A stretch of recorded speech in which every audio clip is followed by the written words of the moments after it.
Shalom, saudara-saudaraku yang dikasihi Tuhan, jumpa kembali pada hari ini untuk kita belajar firman Tuhan dan merenungkan, menggali firman Tuhan, belajar Alkitab dengan teratur, disiplin, urut satu persatu, dan tidak hanya copot-copot dan comot-comot ayat sana sini, ayat-ayat yang kita suka. Kita sudah sampai Kisah Rasul 14 ayat 15, karenanya hari ini kita akan belajar dari Kisah Rasul 14 ayat 16 sampai 20. Terima kasih untuk para subscribers baru yang uh, memberikan komentar-komentar di YouTube. Terima kasih kalau channel ini boleh menjadi berkat bagi Anda sekalian. Ada banyak nama yang saya juga tidak tahu dan tidak bisa menyebutkan satu persatu, tetapi doa saya melalui channel ini, kita semua terus bertumbuh di dalam Tuhan, belajar, belajar, belajar, belajar. Memang tidak mudah belajar Alkitab setiap hari, tetapi itu harga yang harus dibayar untuk mengikut Yesus. Lukas 9:23, setiap orang yang mau mengikut aku, ia harus menyangkal dirinya, memikul salibnya setiap hari, dan mengikut aku. Apakah Anda dan saya betul-betul mengikut Kristus? Ataukah kita hanya sekedar beragama Kristen atau kita mengikut gereja? Mengikut Kristus membayar segala-galanya, menyangkal diri, memikul salib setiap hari untuk kita bisa bertumbuh dan terus bertumbuh. Mari kita baca ayat 16 sampai 20. Dalam zaman yang lampau, ini masih seputaran perjalanan misi Rasul Paulus yang pertama. Dalam zaman yang lampau, Allah membiarkan semua bangsa menuruti jalannya masing-masing. Namun ia bukan tidak menyatakan dirinya dengan berbagai-bagai kebajikan, yaitu dengan menurunkan hujan dari langit dan dengan memberikan musim-musim subur bagi kamu. Ia memuaskan hatimu dengan makanan dan kegembiraan. Ini adalah respon tanggapan Paulus pada waktu orang-orang datang dan menyangka bahwa Paulus dan Barnabas adalah uh, Hermes, Herme, dan Dewa Zeus. Jadi Paulus menjelaskan bahwa dia hanyalah hambanya Tuhan. Dia bukan siapa-siapa dan dia menjelaskan bertolak dari Allah yang menciptakan langit dan bumi dan seterusnya. Dan tentunya ini berkaitan dengan latar belakang orang-orang yang ada pada waktu itu yang percaya kepada dewa-dewa, dan Paulus menghubungkannya dengan Allah yang menciptakan langit dan bumi dan nanti dihubungkan sampai kepada Yesus Kristus. Ayat 18, walaupun rasul-rasul itu berkata demikian, namun hampir-hampir tidak dapat mereka mencegah orang banyak mempersembahkan korban kepada mereka. Jadi walaupun sudah berusaha untuk dijelaskan bahwa mereka bukan dewa-dewa, mereka hanyalah hamba Allah, pencipta langit dan bumi, mereka tetap mempersembahkan korban-korban. Ayat 19, tetapi datanglah orang-orang Yahudi dari Antioquia dan Ikonium, dan mereka membujuk orang banyak itu memihak mereka. Lalu mereka melempari Paulus dengan batu dan menyeretnya keluar kota karena mereka menyangka bahwa ia telah mati. Jadi orang-orang yang tadinya memuja dan menganggap Paulus dan Barnabas itu seperti Hermes dan Zeus, berbalik menjadi melempari Paulus dengan batu. Berkali-kali saya katakan antara pujian dan celaan atau antara pujian dan kebencian itu bedanya sangat-sangat tipis. Mungkin batasnya kurang dari 1 mm. Itu sebabnya kalau Anda dipuji, jangan terlalu berbangga hati. Kalau diolok, dicela, dicemooh, dibenci, jangan terlalu down. Buktinya kita belajar dari bagian ini. Baru sebentar. Mereka tidak bisa dicegah untuk mempersembahkan banyak korban untuk Paulus dan Barnabas. Kemudian setelah dipengaruhi, dihasut, maka mereka melempari Paulus dengan batu. Ayat 20, tetapi ketika murid-murid itu berdiri dan mengelilingi dia, bangkitlah ia lalu masuk ke dalam kota. Keesokan harinya berangkatlah ia bersama-sama dengan Barnabas ke Derbe, ke kota lain. Jadi kita lihat di sini bahwa di dalam pikiran orang Yahudi,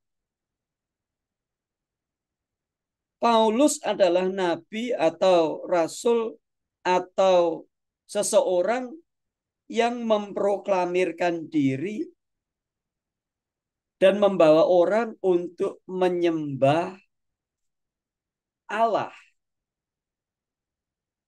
dan membawa orang percaya kepada Yesus Kristus yang tadinya Paulus menjadi pembenci. Jadi hal itu sangat mengganggu orang-orang Yahudi. Orang Yahudi yang menyembah kepada Elohim, orang Yahudi yang menyembah kepada Adonai. Dan sekarang dibawa oleh Rasul Paulus dan Paulus memperkenalkan bahwa Yesus Kristus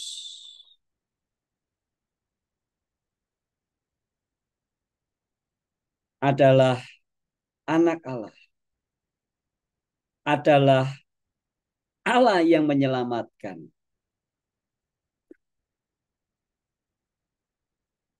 Dan bagi orang-orang Yahudi, tindakan ini disebut sebagai tindakan menyimpang. Itu sebabnya dia atau Rasul Paulus dianggap melanggar hukum Musa. Dan kalau melanggar hukum Musa, maka hukumannya dipilih sesuai dengan hukum Musa. Nah, tadi ada seseorang yang berkomentar, ya kalian ini Kristen memang keterlaluan ya. Yesus membatalkan Taurat. Paulus membatalkan Taurat. Dan sayang sekali yang komentar bukan orang Kristen. Nah, saya katakan, mana ayatnya yang Yesus itu membatalkan Taurat?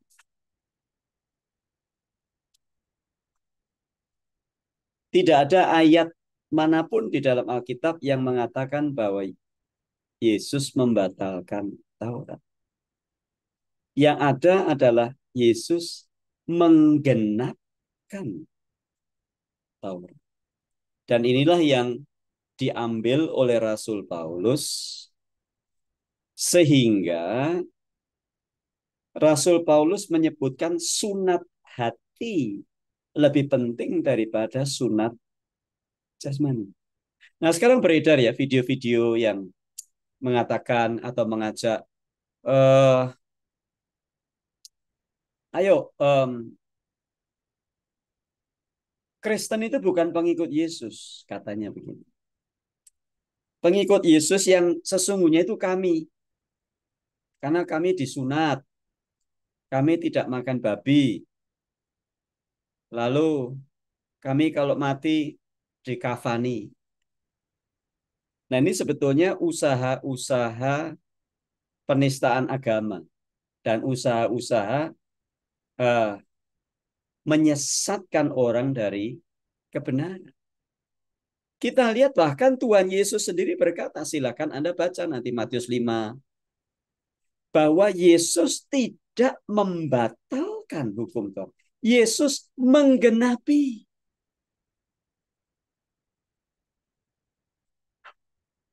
Kenapa? Karena Yesus menjadi korban bagi penebusan Anda dan saya. Dia adalah pribadi sempurna yang melakukan Taurat, supaya Anda dan saya tidak lagi berada di bawah Taurat.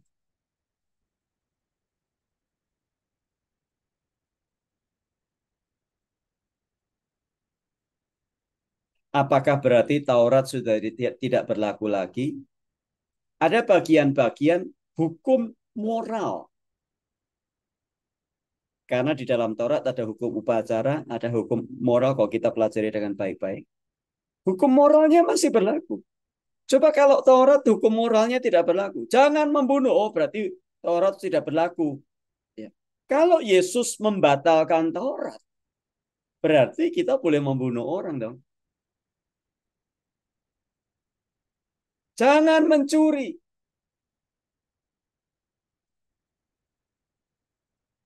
Itu bukan sesuatu yang dilakukan oleh orang Kristen.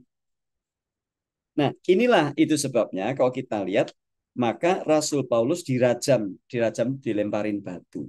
Nah, menurut tradisi, setelah dirajam, maka korban akan ditinggalkan di luar kota untuk dimangsa anjing liar dan hewan-hewan lainnya. Itu sebabnya pada waktu itu kalau kita membaca ayat 20, ayat 19 dikatakan karena mereka menyangka bahwa ia telah mati, ia diseret keluar kota. Nah, kalau kita tidak belajar begini, kita nggak tahu ya. Kenapa ya orang sudah dilemparin batu kok harus diseret keluar kota? Tujuannya untuk dimangsa oleh anjing-anjing dan binatang-binatang. Tetapi ayat 20, akan tetapi ketika murid-murid itu mengelilingi dia, bangkitlah ia.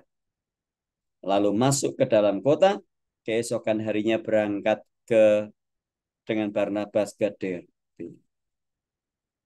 Dan ini bukan terakhir kalinya Rasul Paulus mengalami masalah dan kesulitan seperti itu. Nanti di pasal-pasal berikutnya saya harap Anda mengikuti channel ini besok dan seterusnya. Kita akan membahas bagaimana Paulus terus dimusuhi. Namun di atas semuanya kita melihat bagaimana konsistensi Rasul Paulus yang terus memberitakan Injil walaupun nyawa adalah taruhannya. Jadi memberitakan Injil itu bukan untuk mencari kenikmatan dunia. Menjadi pendeta itu bukan supaya kaya raya. Pendeta masih pendeta itu pendeta penginjil dan rohaniwan lain, rohaniwan Kristen, bukan supaya kita kaya.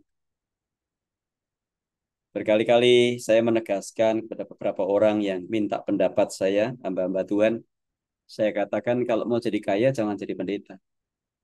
Walaupun pendeta bisa saja kaya, bisa. Bukan berarti saya anti kaya. Tapi sebetulnya seorang hamba Tuhan seharusnya bekerja dengan begitu giat untuk kerajaan surga. Bahkan Paulus menolak segala pemberian dari orang-orang di Listra pada waktu itu.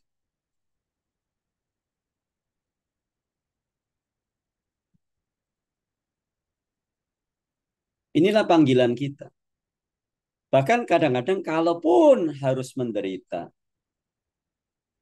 itulah upah yang kita terima. Dan firman Tuhan berkata, upahku adalah aku tidak menerima apa yang harus aku terima.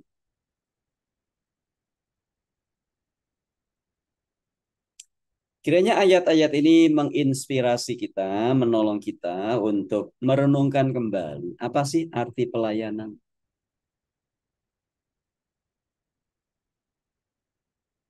Apakah pelayanan itu hanya diwarnai oleh merek-merek terkenal dari pakaian yang kita pakai, merek-merek terkenal dari mobil yang kita kendarai, ataukah pelayanan adalah segala sesuatu yang kita lakukan bagi hormat, kemuliaan, dan kerajaan Bapa kita.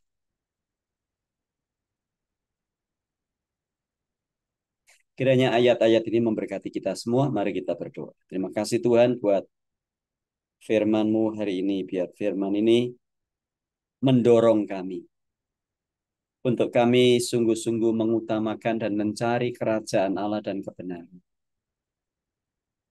Karena itulah tujuan hidup kami, untuk apa kami masih ada sampai hari ini.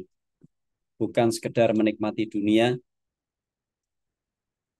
dan bahkan bukan untuk dunia. Karenanya tolong kami terus bertumbuh dalam Engkau. Berkati setiap orang yang mengikuti channel ini, dalam nama Tuhan